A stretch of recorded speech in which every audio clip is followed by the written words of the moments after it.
반려동물 재산에 해당하는지, 손해배상해줄 때 어떻게 해줘야 되는지, 반려동물 가진 부부가 이혼할 때 아이처럼 양육권이나 면접교섭권을 주장할 수 있을지.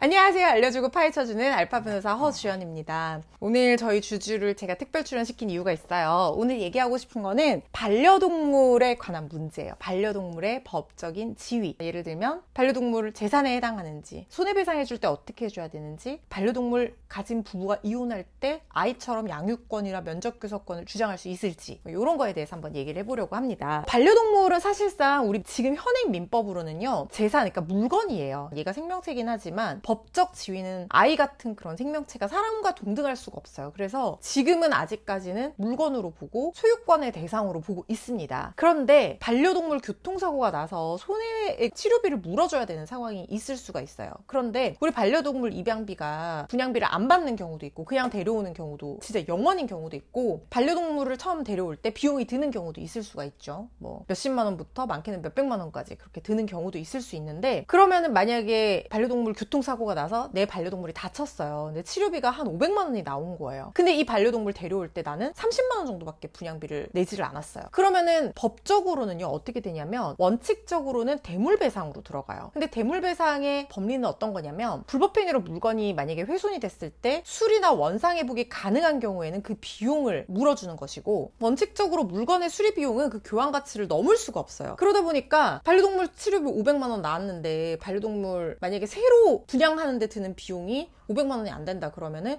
그 새로 분양받는 데 드는 비용까지만 보험사가 물어주는 것이 그 대물배상의 원칙이거든요. 근데 반려동물한테 그걸 적용할 수 있느냐, 그거 가지고 보험사들은 기계적으로 약관을 적용하는 사례가 많지만 실제 판례는 다르게 판단하는 그런 사례들이 나오고 있습니다. 왜냐하면 기존의 어떤 대물배상 원칙에서 벗어나서 치료비, 위자료까지 지급하라는 판례들이 나오고 있어요. 반려동물은 이 소유자와 어떤 정신적인 유대 그리고 애정을 나누는 대상이라는 거예요. 반려동물의 어떤 법적인 지위는 설령 아직까지는 물건일지언정 이 생명체로서의 유대나 교감을 법원에서도 이제는 인정을 해주고 있다는 거예요. 그래서 보통 물건과 달리 교환 가격보다 훨씬 더 높은 치료비를 지출하고도 이 치료를 할 수밖에 없는 특별한 사정이 있는 경우라는 거예요. 그렇기 때문에 우리가 만약에 주주가 그러지 않았으면 좋겠지만 다쳤는데 치료비가 1000만 원 나온다고 해서 제가 그러면은 나는 그냥 다른 주주와 비슷한 강아지 30만 원에 데려올 수 있으니까 1000만 원 내고 치료 안 할 거예요, 이렇게 할 수 있는 존재가 아니라는 거예요. 그걸 법원에서도 인정을 해서 그 교환 가치보다 높은 치료비를 손해액으로 인정을 하고 심지어 위자료까지 지급하라는 판단이 나오고 있거든요. 이런 판단이 나온 지가,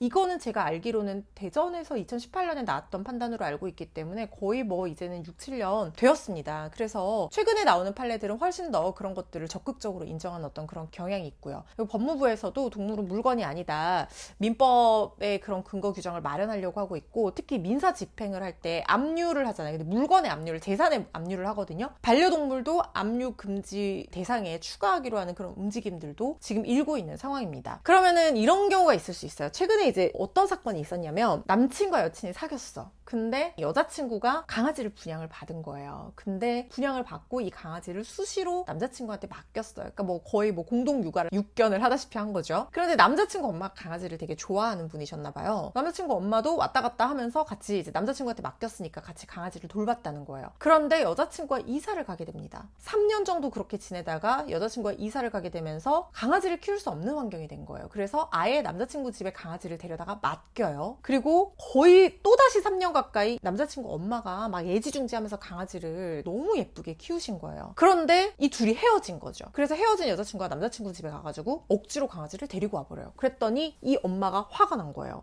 내가 3년 동안은 왔다 갔다 하면서 키웠고 3년 동안은 아예 그냥 전담해서 키우다시피 했으면 기른 정이 있는데 내 강아지 아니냐라고 하면서 유체동산 반환 청구 소송, 강아지를 돌려달라고 여자친구를 상대로 소송을 제기를 합니다. 그런데 이 판단이 어떻게 났냐면요, 이게 1심과 2심 그리고 대법원에서 엇갈렸어요. 1심에서는 아니 기른정, 정서적인 유대감이 중요하다, 그렇기 때문에 남자친구의 어머니한테 강아지의 소유권이 있는 게 맞다, 그리고 여자친구가 이렇게 장시간 동안 강아지를 맡겨버린 거는 소유를 포기하거나 증여의 의사로 넘겨준 거다, 그렇기 때문에 남자친구 어머니가 소유권이 있는 게 맞다, 그 묵시적인 의사가 있는 것이다 라고 판단을 했어요. 그리고 동물 등록을 하잖아요, 강아지들이. 근데 그 보호자로 남자친구가 돼 있었다는 거예요. 그래서 이거는 확실히 남자친구 어머니의 소유가 맞다라고 판단했는데 이게 2심에서 뒤집힙니다. 강아지는 아직까지 민법상 물건이니까 소유권의 대상이 되는데, 그렇다고 하면은 물건을 돈 주고 분양 받아온 사람, 그 사람한테 원칙적으로 소유권이 있다고 보는 게 맞다는 거예요. 그리고 좀 더 상황을 살펴봤더니 이 여자친구가 3년 동안 아예 그 남자친구 집에 맡겨놨다 그랬잖아요. 근데 맡겨놓고 한 번도 안 찾아간 게 아니라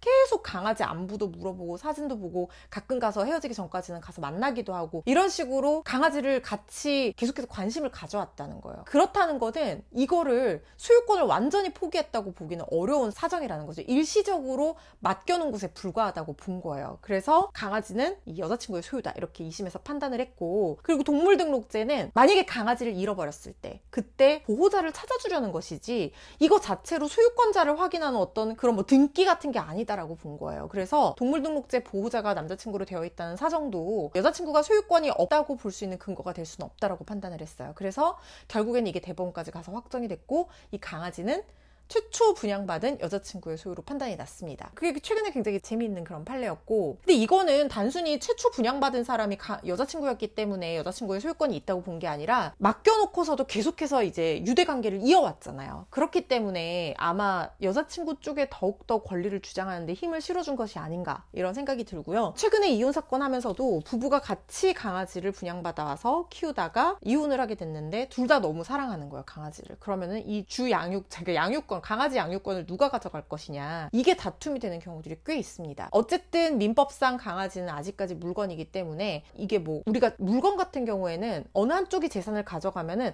가액 상당으로 돈으로 분할을 해주잖아요. 그러니까 예를 들어서 5억짜리 아파트다 그러면 그 아파트 명의를 아내가 가져가면 남편한테 뭐 50% 기여도가 나면은 2억 5천을 아내가 줘야 된다든가 뭐 이런 식이 되는 거잖아요. 강아지는 그럴 수 있는 게 아니거든요. 민법상 지위는 물건이지만 결과적으로는 사실 아이와 비슷한 그런 어떤 의미나 지위를 가진단 말이에요. 이런 경우에 부부 사이에서는. 그래서 만약에 판결까지 가게 된다고 하면 강아지 양육권을 뭐 아내로 한다 이렇게 판결이 나지는, 아직은 제가 알기로는 사례가 없는 걸로 알고 있지만 조정 절차에서는 이런 조정을 할 수는 있을 것 같아요. 강아지가 이제 주 양육자라든가 아니면 최초 분양받은 사람이라든가 결혼하기 전부터 키웠던 사람이 누군지, 강아지의 유대관계가 얼마 정도 깊은지, 뭐 좀 더 강아지와 시간을 보냈던 사람이 누군지 이런 것들을 종합적으로 판단을 해서 남편이 강아지를 기르되 아내가 강아지의 면접 교섭을 할 수 있는 어떤 그런 약정을 맺어주는, 조정 사항에 그런 것들을 기재해주는 그런 식의 조정은 가능할 것 같다는 생각이 들거든요. 근데 이게 만약에 지금 반려동물이 1,500만 반려동물 가구가 있다고 하는데 이혼 사건도 많아지고 이렇게 반려동물을 키우는 가정도 많아진다고 하면 반려동물의 양육 문제에 대해서도 어떻게 이거를 이혼 부부에서 원만하게 해결될 것이냐, 이것도 굉장히 앞으로도 중요한 이슈가 될 수 있을 것 같아서요. 또 오늘 우리 주주도 있고 해서 한번 찍어봤습니다. 유익하셨다면 좋아요, 댓글 설정, 알림, 구독 눌러주세요. 알파 변호사였습니다. 주주도 함께 했습니다. 안녕.